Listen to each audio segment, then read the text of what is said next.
ಶಾಂತಿ baby, ಯಾಕೆ ಬೇಜಾರಲ್ಲಿದ್ಯಾ? ನಾನಾ? ಸಪ್ಪಗಿದ್ದೀನ? ಹೋಗೆ, ನಂಗೇನಾಗಿದೆ? ಮತ್ತೆ ಯಾರಾದ್ರೂ ಏನಾದ್ರು ಅಂದ್ರ? ಯಾರಾದ್ರೂ ಏನಾದ್ರೂ ಅಂತ ಕೂತ್ಕೊಳ್ಳೋಕೆ ಅವ್ರಿಗೇನ್ ಬೇರೆ ಕೆಲಸ ಇಲ್ವೇನೆ? ನನಗೂ ಅಷ್ಟೇ ಬೇಕಾದಷ್ಟು ಕೆಲಸ ಇದೆ. ಸುಮ್ಮನೆ ನನ್ನ ತಲೆ ತಿನ್ಬೇಡ ನೀನು. ಹೋಗೆ. ಅಜ್ಜಿ, ನಿನ್ ಕಿವಿಲಿರೋ ಓಲೆ ಏನಾಯ್ತು? ಎಣ್ಣೆ ಸ್ನಾನ ಮಾಡಿದ್ನ ಬೆಳಗ್ಗೆ, ಆವಾಗ ಬಿಚ್ಚಿಟ್ಟಿದ್ದೆ. ಆಮೇಲೆ ತಿರ್ಗಾ ಹಾಕೊಳ್ಳೋಣ ಅಂತ ಹೋದ್ರೆ ಯಾಕೋ ಕಿವಿ ನೋವಾದಂಗಾಯ್ತು. ಆಮೇಲೆ ಹಾಕಿದ್ರೆ ಆಯ್ತು ಅಂತ ಬಿಟ್ಟು ಬಂದಿದ್ದೀನಿ ಅಷ್ಟೇ. ಕಿವಿಲ್ ಗಾಯ ಆಗಿದೆ ಅಂದಿಲ್ಲ, ನೋಡ್ತೀನಿ. ಓ, ಏನೇ ನೀನು ಒಂದ್ ಸ್ವಲ್ಪ ಏನಾದ್ರು ಹೇಳಿದ್ರೆ ಏನಾಯ್ತು ಅದು ಇದು ಅಂತ 28 ಪ್ರಶ್ನೆ ಕೇಳ್ತೀಯ. ಮೊದ್ಲು ನಿಮ್ಗೆ ತಲೆ ಕೆಟ್ಟಿರ್ಬೇಕು, ನೀ ಸರಿ ಮಾಡಿಸ್ಕೊ ಬಿಡು. ಅಲ್ಲ, ನಾನು ಹೇಳ್ತೀನಿ. ಏನ್ ಬೇಕಾಗಿಲ್ಲ, ಈ ಕೆಲಸ ನನಗ್ ಬೇಜಾರು ಅಂತ ನಾ ಮಾಡ್ತಾ ಇದ್ದೀನಿ. ಯಾರಾದ್ರೂ ಹೇಳಿದಾರೆ ಅಂತಲ್ಲ. ಹೋಗೆ, ನೀನ್ ಓದಿನ ಕಡೆ ನೋಡ್ಕೊ, ಹೋಗು. ನಿನಗ್ ಸರಿಯಾಗಿ ಸುಳ್ಳು ಹೇಳಕ್ಕೂ ಬರಲ್ವಲ್ಲ ಅಜ್ಜಿ. ನಿನ್ಗಿಲ್ಲಿ ಪದೇ ಪದೇ ಅವಮಾನ ಆಗಿದ್ ಸಾಕು. ಆದಷ್ಟು ಬೇಗ ಇದಕ್ಕೊಂದು ಪರ್ಮನೆಂಟ್ ಸೊಲ್ಯೂಷನ್ ಹುಡುಕ್ತೇನೆ.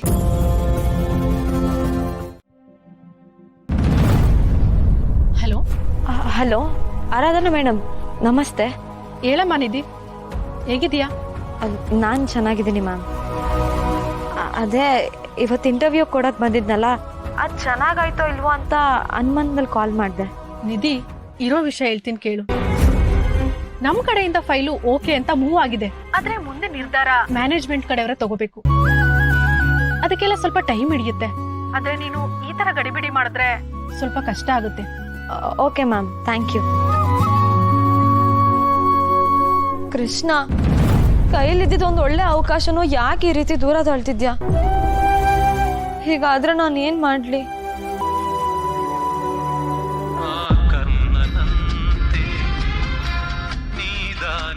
ವಿವೇಕಣ್ಣ ನನಗೆ ಯಾಕೆ ಕಾಲ್ ಮಾಡ್ತಿದ್ದಾರೆ? ಹೇಳಿ ವಿವೇಕಣ್ಣ. ಬಾಯ್ ತುಂಬಾ ಅಣ್ಣ ಅಂತ ಕರೆದ್ಮೇಲೆ ಇನ್ನೇನ್ ಹೇಳಿ? ನಮ್ ಮನೇಲಿ ನಮ್ ತಂಗಿ ಮದುವೆ ನಡೀತಾ ಇದೆ, ಅದಕ್ಕೆ ನಿಮ್ಮನ್ ಕರೆಯೋಣ ಅಂತ ಫೋನ್ ಮಾಡಿದೆ. ಒಂದ್ ನಿಮಿಷ, ಯಾರೋ ಬೈಕ್ ಟ್ಯಾಕ್ಸಿ ಬುಕ್ ಮಾಡಿದಾರೆ, ಅದನ್ನ ಆಕ್ಸೆಪ್ಟ್ ಮಾಡ್ಬಿಡ್ತೀನಿ.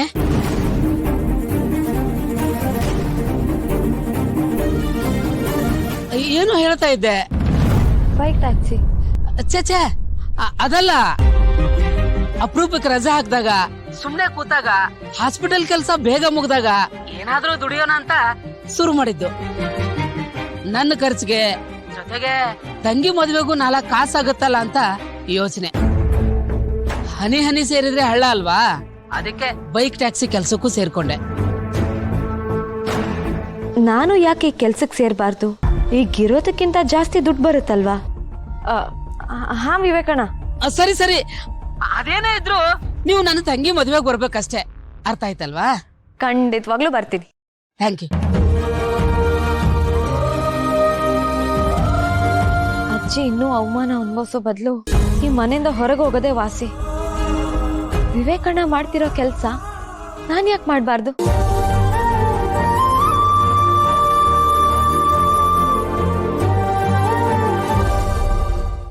ಏನ್ ತಲೆ ತಕ್ಕಿಸ್ಕೊಂಡು ನಿಂತಿದ್ಯಾ?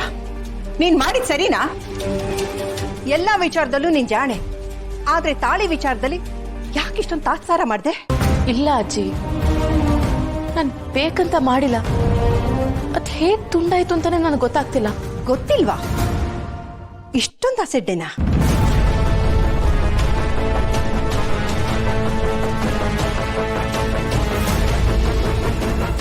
ಅಲ್ಲ ಕಣೆ, ಶಾಸ್ತ್ರ, ಸಂಪ್ರದಾಯ, ನೀತಿ, ನೇಮ ಇದೆಲ್ಲ ನಿನಗೆ ಚೆನ್ನಾಗಿ ಗೊತ್ತು. ಇದ್ಯಾವುದು ಹೇಳ್ಕೊಟ್ಟಿಲ್ವಾ ಅವಳಿಗೆ? ಹೀಗೇನೆ ಬೆಳೆಸೋದು?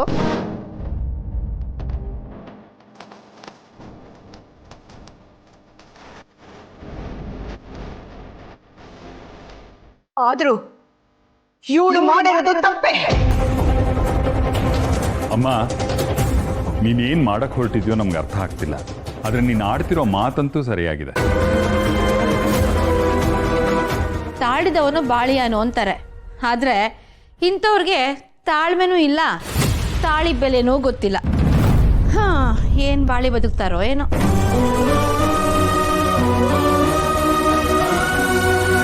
ಅಲ್ಲ, ದೊಡ್ಡೋರು ಅನ್ಸ್ಕೊಂಡಿರೋ ಇವರಾದ್ರೂ ಮೊಮ್ಮಗಳಿಗೆ ಸ್ವಲ್ಪ ಬುದ್ಧಿ ಹೇಳ್ಬೇಕಲ್ವಾ?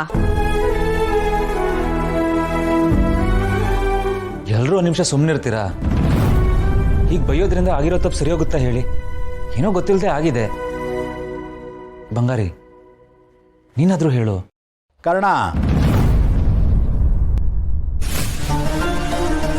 ಕರ್ಣ ವ್ಯಕ್ತಿತ್ವಕ್ಕೆ ತಕ್ಕ ಹಾಗೆ ಮಾತಾಡ್ತಾನೆ ಅನ್ನೋದಕ್ಕೆ ಇದೇ ಸಾಕ್ಷಿ. ವೇಶ್ ಕಣ.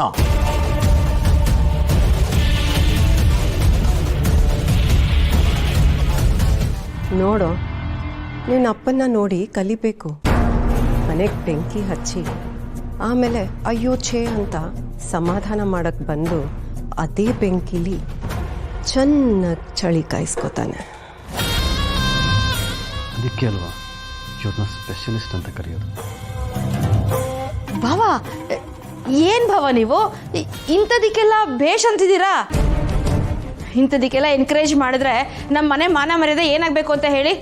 ನನ್ಗೆ ಯಾಕೋ ಇದು ಸರಿ ಅಂತ ಅನ್ನಿಸ್ತಿಲ್ಲಪ್ಪ. ಹೌದಣ್ಣ, ಮದುವೆ ಆಗಿ ಇನ್ನೂ ತಿಂಗಳುಗಳೇ ಆಗಿಲ್ಲ, ಆಗ್ಲೇ ಇಷ್ಟೆಲ್ಲ ಅಪಚಾರಗಳು. ಇನ್ನು ನಾಳೆ ದಿವಸ ಇನ್ನೂ ದೊಡ್ಡದಾದ್ರೆ?